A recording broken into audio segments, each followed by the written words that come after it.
আসসালামু আলাইকুম। আমি শামীম আক্তার চলে আসলাম আরেকটি রান্না নিয়ে। তো আজকে দেখাবো প্রেসার কুকারে ঝরঝরে খিচুড়ি রান্না করা। অনেক দিন গরম গেল, প্রচণ্ড তীব্রতা গেল, তো হঠাৎ মন চাইলো খিচুড়ি খাইতে, তো রান্না করলাম। ভাবলাম যে ভিডিওটা শেয়ার করে আপনাদের সাথে। তো এই যে এখানে আমি ঝরঝরে খিচুড়ি রান্না করছি প্রেসার কুকারে, আর সাথে আছে বেগুন ভাজা, সেটাও আমি দেখাবো। চলুন দেখাই খিচুড়িটা আমি কী করে রান্না করলাম। তো এই যে এখানে আমি প্রেসার কুকারে 1 পাট চাউল নিছি। এখানে আছে মসুরের ডাউল আর মোটা মটরের ডাউল নিছি। 2 রকমের ডাউল দিয়েছি আমি এখানে, দিয়ে ভালো করে চাউলটা ধুয়ে নিছি, নিয়ে আমি প্রেসার কুকারের ভিতরে দিয়ে দিয়েছি। আর এর ভিতরে দিয়ে দেবো মশলা, খিচুড়িতে যে মশলা দেয় আর কি। তো এই যে এখানে মোটা করে পেঁয়াজ কেটে নিয়েছি, দিয়ে দিয়েছি, সাথে রসুন। এখন দিব কাঁচামরিচ। আমার ভিডিওটি যদি ভালো লেগে থাকে, কারোর উপকারে আসলে প্লিজ একটা সাবস্ক্রাইব করবেন। আর এই যে এখানে আমি দিয়ে দিলাম তেজপাতা, আর যে গরম মশলা দিলাম, এলাচ, দারুচিনি আর হচ্ছে লবঙ্গ। আর এখন দেবো আস্ত জিরা, সামান্য পরিমাণ আস্ত জিরা।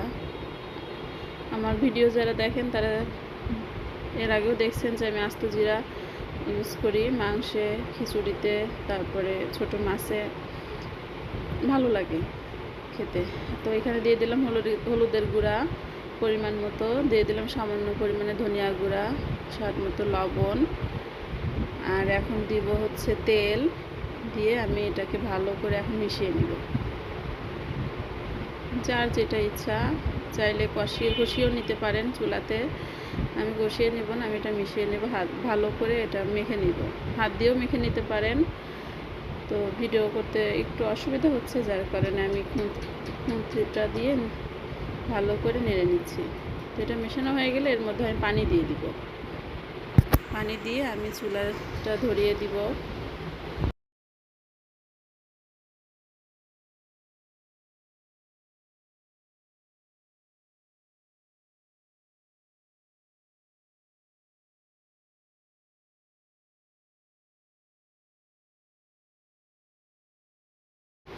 তো এই যে আমি পানিটা দিয়ে দিছি, দিয়ে দেওয়ার পরে আমি চুলা জালটা ধরিয়ে দিয়ে আমি মুখটা খোলাই রেখে দিব।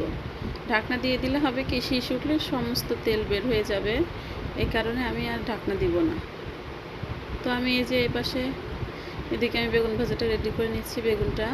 বেগুনটা কেটে ভালো করে ধুয়ে নিচ্ছি। এখন লবণ, হলুদের গুঁড়া, মরিচের গুঁড়া আর সামান্য একটু সরিষার তেল, এটা আমার সরিষা ভাঙা তেল। তো তেলটাতে আমি ভালো করে এখন বেগুনটা মেখে নিব। খিচুড়ির সাথে বেগুন ভাজাটা অনেক ভালো লাগে, তাই না? তো এতে আমি এখন বেগুনটা ভালো করে মেখে নিলাম। বেগুনটা আমি ভেজে নিব।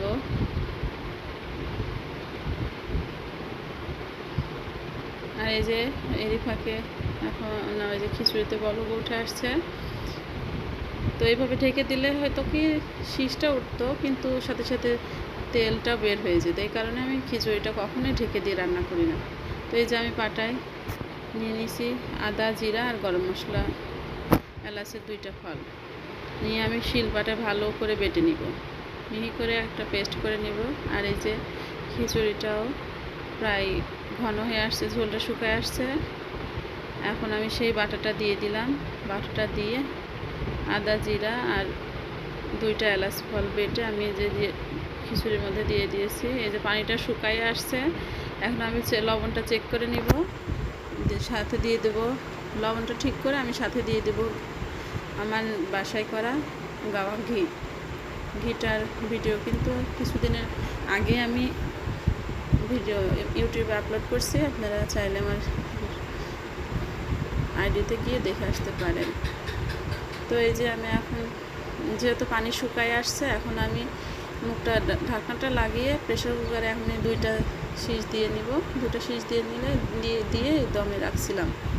2টা শীষ দিয়ে দমে রাখার পরে এই যে দেখুন গরমটা বের হয়ে যাওয়ার পর আমি এই যে প্রেসার কুকারটা খুলছি। দেখুন কত সুন্দর হয়েছে, অনেক টেস্ট হয়েছিল মাশাআল্লাহ। তো এতে এইভাবে ঝটপট খিচুড়ি রান্না করা যায়। আমি প্রেসার কুকারে এইভাবে রান্না করি, রাইস কুকারেও একদিন দেখাবো কীভাবে রান্না করি। অনেকেই পারেন, অনেকেরই অজানা, আবার অনেকেরই জানা। তো এই তো খিচুড়ি রান্নাটা হয়ে গেল। এভাবে পানিটা শুকায় আসার পরে যদি সিটি দেওয়া যায় প্রেশার কুকারে, তাহলে তেলটা কিছুই বের হয় না। আমি এভাবে রান্না করি, সাথে সাথে ঢাকনা দিয়ে দিই না। পানিটা শুকায় গেলে তারপরে আমি ঢাকনাটা লাগিয়ে দিই। তো এই যে আমি খিচুড়ি রান্না শেষ। এখন আমি কড়াইতে তেল দিয়ে দিলাম। তেল দিয়ে আমি এখন বেগুনগুলো ভালো করে ভেজে নিব। খিচুড়ির সাথে বেগুন ভাজা, ডিম ভাজা হলে আর কি লাগে, তাই না? তো এই তো বেগুন ভাজাগুলো হচ্ছে।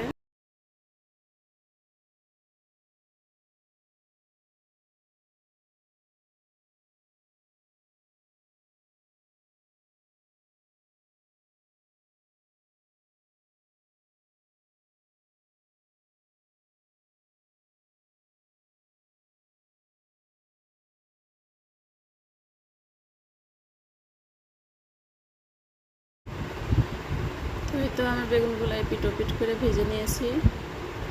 আর এখন আমি ওই সেম তেলেই দিয়ে দিব 1 মুঠো পরিমাণে পেঁয়াজ কুচি, আর দিয়ে দেব মরিচ ফালি করে কাটা।